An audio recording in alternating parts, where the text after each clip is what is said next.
I want to start by telling you a story that began, I'm going to start by talking about 1997.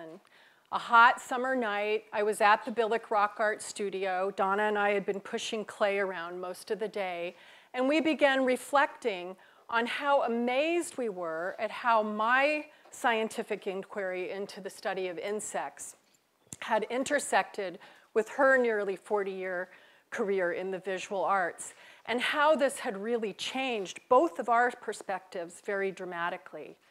In that aha moment and creative spark, we were sent on what's now a 16-year experiment into connecting art and science to transform teaching and learning.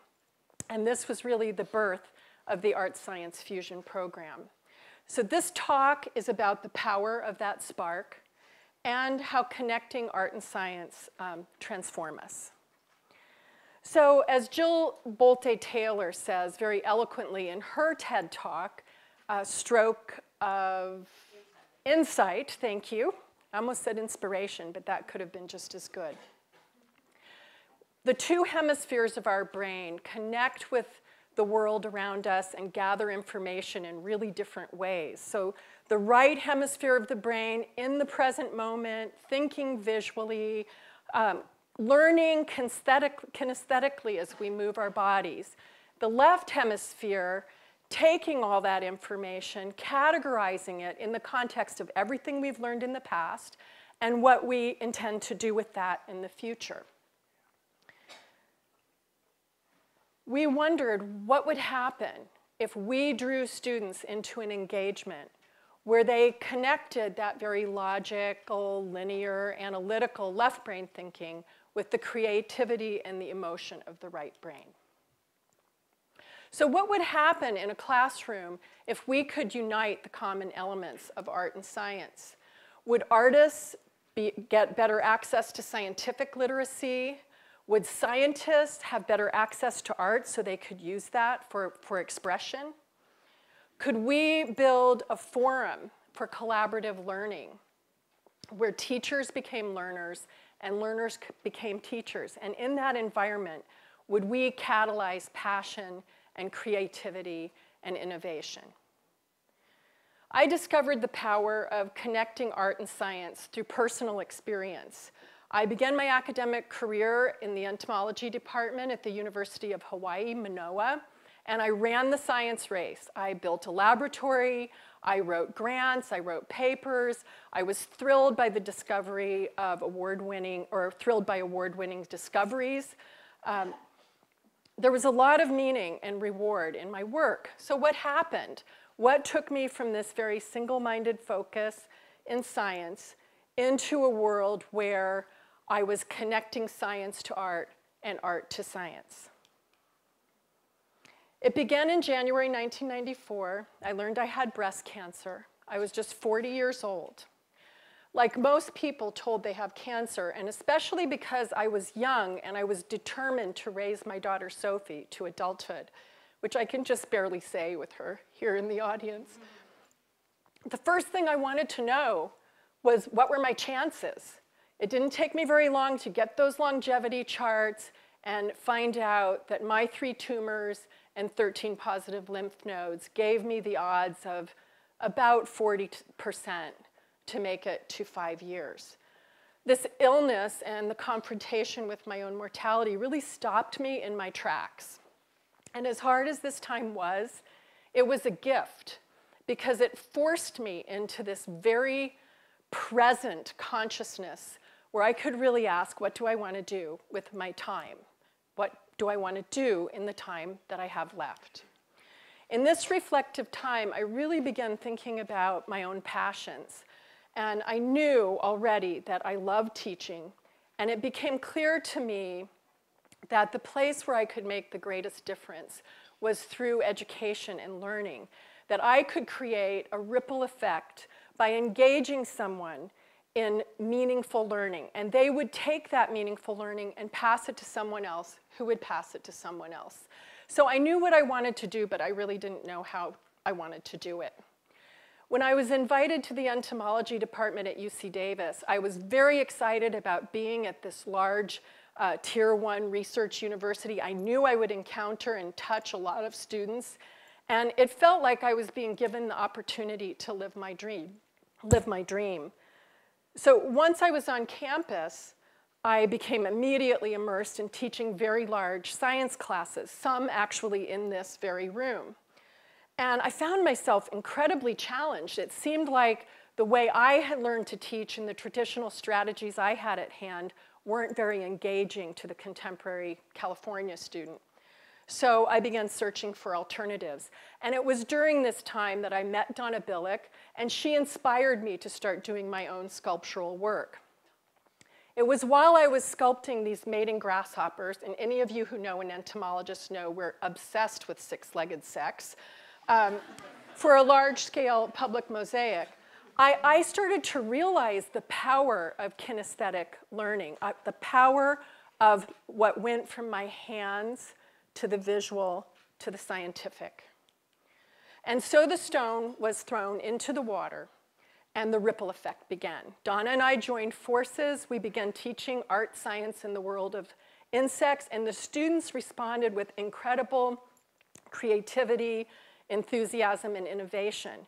In fact, that crossover created so much excitement and engagement. It was something I had never seen before as an educator. So Donna and I co-founded the Art Science Fusion program, and we were lucky to quickly find other people who were thinking like us. We blossomed with Wendy Silk, who teaches Earth, Water, Science, Song, where students learn environmental science by writing music, and Terry Nathan, who explores that art-science connection with photography bridging art and science.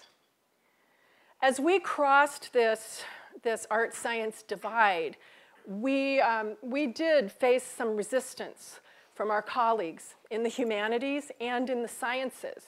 But as we persevered, enlightened artists, designers, scientists, educators, administrators came forward, and a really engaging and exciting process emerged. To borrow from David Edwards, a truly great art scientist of our time, as we danced around this conceptual line separating art and science, it was like a catalyst that created an incredible spark of innovation and led to a new way of learning and translating ideas. So where art and science connects, this new territory emerges, where the traditional roles of the laboratory and the artist studio intermingle. It's something that's physical, but it's also emotional and intellectual. And Donna Billick really created a great word for it, the labudio, lab plus studio. Look, every campus has its art studios, has its science labs, but an obstacle that we had to overcome was to find the right kind of place where we could conduct our kind of experimentation and movement across this art-science divide. And the labudio, which we converted, is that space, and it now serves as our classroom. It's a place where students come together with community members. They translate their field work and their library research into artwork. The labudio invites people to participate, to experiment, to bring together really the best of the inquiry in the scientist's laboratory and the best of the artist studio. So in the labudio, collaboration is born. You have engineering students standing next to designers and artists and biologists, and they start sharing ideas about how to solve problems to assignments that could involve any scientific topic and any artistic medium. In fact, a wonderful surprise and delight for me was that this process applies to any scientific topic and any artistic medium. Anything we've taken it to, this process works. Each educator brings their own skills, their own scientific skills, their own interests into the classroom, whether, excuse me, I want to go back one. Whether it is photography, ceramics, painting, textile surface design, or writing and performing a song. And it's in this area of collaboration and translation of ideas that the students demystify us as absolute experts and think their own ideas and literally propel those ideas across disciplinary lines, empowering their own learning.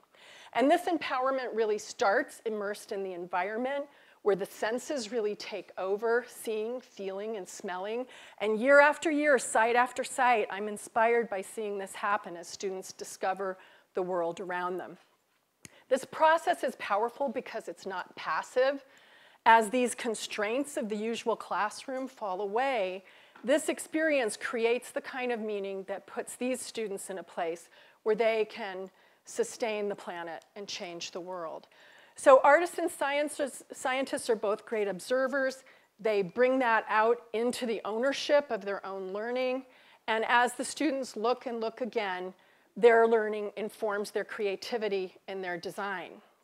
So the site and the exploration lead to the connection between art and science. So every quarter, every class, every community project, the context of the specific learning translates to a project. It can be a large-scale public artwork that communicates complex ecological ideas. From the very first day, the students know they're going to translate their learning into artwork. And they're going to collaborate in creating and innovating and building a large project. So they know that they can convey truths, that they can invoke emotions, just like in this painted mural calling for humanity to love the planet.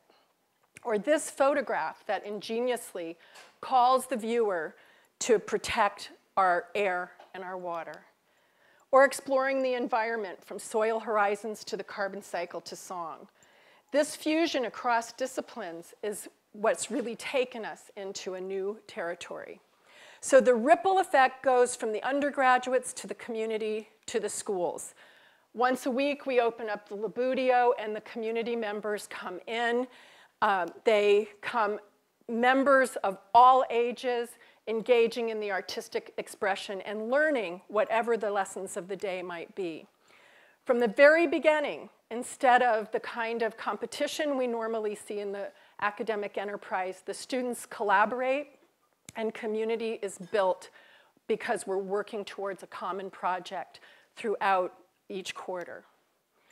They then take that sense of community further when they reflect and share with their colleagues on their work. So with these skills of collaboration and teamwork, they're ready to be the youth who go out and now work together to find solutions for the planet, the economy, and the society. This is when each learner becomes the teacher, and the inspiration of the students to protect the environment can inspire the listener. Any visit to our UC Davis Arboretum will let you see for yourself that these artworks inspire and inform viewers of all ages. And it's here, just like in my dream, that the ripple effect comes full circle and extends outward, ever outward. Is there an impact? Well, this is what I can tell you. Somewhere on the planet, one of the 2,000 students that we've reached with this art-science fusion program is solving a problem, interacting on a team, creating an artwork. I know because they write to me and they come to see me year after year. When we connect art and science, the doors open to a new sense of creativity and purpose. And it's in that borderland where the crosstalk between art and science happen that the messages from the earth give birth to environmental literacy, innovation happens, and new understanding and solutions are born. A transformation in teaching and learning can happen. And so 18 years after my brush with mortality, my metamorphosis continues, and the richness of my journey into the art-science borderland enriches everything I do as a scientist, as an educator, as an administrator. So connecting art and science dissolves barriers. It engages people, young and old. It creates a bridge for the wisdom that we need to really help the planet endure and thrive. In other words, art to science and science to art connections open the door to new levels of creativity, fresh solutions to problems, and new intellectual territories. The time is right to transform education. So I leave you with this thought. We owe the generations to follow and the planet the power of this perspective. Namaste.